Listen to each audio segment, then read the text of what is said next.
શાકભાજીની ઓળખ વિશે આપણે રમત રમવાની છે. મારી પાસે એક બોલ છે અને એક ખંજરી છે અને કેટલાક શાકભાજી છે. હવે આ બોલ હું તમને આપીશ તો આગળ પસાર કરવાનો છે અને એ દરમિયાન હું ખંજરી વગાડીશ. જ્યારે હું ખંજરી વગાડવાનું બંધ કરીશ અને જેની પાસે બોલ આવશે તેને મને હું જે શાકભાજી બતાવીશ તેને મને ઓળખી બતાવવાનું છે. ચાલો આપણે હવે શરૂઆત કરીએ.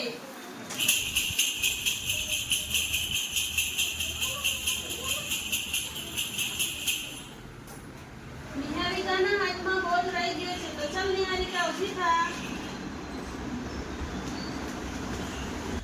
આ કયું શાકભાજી છે? ટામેટું. સરસ.